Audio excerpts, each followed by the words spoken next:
আপনারা দেখছেন 99 নিউজ বাংলা। বদলাবো আমরা। এবার জলাশয় বন্ধ করে দেওয়ার অভিযোগ উঠল এক ব্যক্তির বিরুদ্ধে। অন্ডাল থানার বাবুইশুল গ্রামের একটি বিশাল জলাশয় রয়েছে এবং সেই জলাশয়টি বন্ধ করে দেওয়ার অভিযোগ ওঠে ওই ব্যক্তির বিরুদ্ধে। জানা গিয়েছে ওই ব্যক্তি কয়লা কারবারের সঙ্গে যুক্ত এবং সেই কারণেই কেউ মুখ খুলতেও চাইছেন না। এই খবর জানাজানি হওয়ার পরে গ্রাম পঞ্চায়েত প্রধান পার্থ দে সমষ্টি উন্নয়ন আধিকারিকের কাছে লিখিত অভিযোগ জানায়। বাবুইশুল গ্রামে এই একটি জলাশয় যেখান থেকেই জলের উৎস, খনি অঞ্চল থাকায় জলের স্তর ক্রমশই কিন্তু নিচু স্তরে চলে যাচ্ছে। জলাশয় ভর্তি করে দেওয়ার ফলে মানুষের মধ্যে জমছে ক্ষোভ। সমষ্টি উন্নয়ন আধিকারিক দেবাঞ্জন দত্ত জানান, সমস্ত দিক খতিয়ে তারপরই ব্যবস্থা গ্রহণ করা হবে। বাবুইশুল এলাকায় অবৈধভাবে জলাশয় ভরাট করা হচ্ছে, কি খবর আছে আপনাদের? হ্যাঁ, আপনাদের কাছ থেকে আমরা একটা অভিযোগ পেলাম, লিখিত একটা অভিযোগ আমাদেরকে করবেন বলেছেন। এটা আমরা খতিয়ে দেখছি, অভিযোগে যদি সত্যতা পাওয়া যায় আমরা ব্যবস্থা নেব। তো এমনি করে কি জল ভরাট করা যায়? না, কখনোই করা যায়। যদি বেআইনি বা অবৈধ হয় তার এগেনস্টে ব্যবস্থা নেওয়া হয়। আর এই ঘটনা সামনে আসতেই যুযুদান দুই রাজনৈতিক দলের বিতর্ক তুঙ্গে। দেখুন, এই খবরটা আজকে সকালে আমি পেলাম। গ্রামবাসী পক্ষ থেকে আমাকে ফোন করেছিল কয়েকজন যে এখানে আমাদের একটা জলাশয় রয়েছে যেটা দীর্ঘদিন ধরে রয়েছে এবং যে জলটা বিভিন্নভাবে ইউজ করা হয় এবং ওখানে মাছও ছাড়া আছে, প্রচুর মাছও ধরে।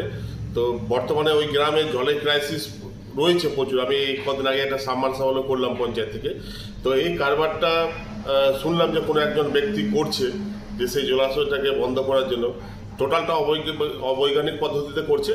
এটা আমি আজকে সকালে যেহেতু খবর পেয়েছি, আমি এটা বিডিওকে এবং বিএলআরকে এই বিষয়টা আমি জানাচ্ছি যে এটা ইমিডিয়েট বন্ধ করা হোক। থানায় কোনো কমপ্লেন করবে?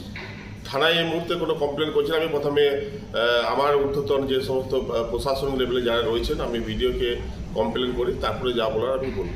সরকারের যত অবৈধ কারবার আছে তার সাথে এনাদের সম্পর্ক, সে কয়লা হোক, বালি হোক, আর এখন হয়েছে জমি মাফিয়াদের দ্বারা, ল্যান্ড মাফিয়াদের দ্বারা যেভাবে হোক জলাশয়কে বন্ধ করে ওখানে কাজ করা। আপনারা দেখতে পাবেন প্রতিনিয়ত কোথাও না কোথাও পুকুর ভরাট হচ্ছে, কোথাও কোথাও এই যে ECL-এর আপনারা দেখে থাকবেন আপনাদের অন্ডাল ব্লকের বাবুইশোলে, যেখানে CPM-এর সময়ে জমি অবৈধভাবে খাদান করে কয়লা তোলা হয়েছিল। সেই জলাশয় যেখানে জল হয়েছে সাধারণ মানুষ ব্যবহার করে, সেখানে এখন এই তৃণমূল সরকারের যারা ল্যান্ড মাফিয়া আছে, জমি মাফিয়া আছে, তারা ওই জলাশয় বুঝিয়ে তারা ওখানে কারবার করছে। এমনিতেই ওই জায়গাগুলো আমাদের ধসপ্রবণ এলাকা।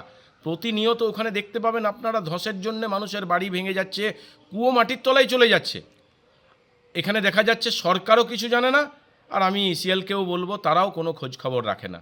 ওই অবৈধ যেখানে খনি হয়েছে, যেখানে অবৈধভাবে কয়লা উত্তোলন হয়েছে, আজকে সেই জায়গাগুলো নিয়ে ভর্তি করে বালি মাফিয়া এবং সমস্ত ল্যান্ড মাফিয়ারা ভর্তি করে এখানে অবৈধ কারবারের সঙ্গে যুক্ত আছে। আমরা বারবার প্রশাসনকে বলছি যে আপনারা খোঁজ খবর নেন, প্রতিনিয়ত মানুষের জীবন বিপর্যয়ের মুখে পড়ছে, কিন্তু এখানকার সরকার, এখানকার প্রশাসন, এখানকার পুলিশ সব নির্বাক।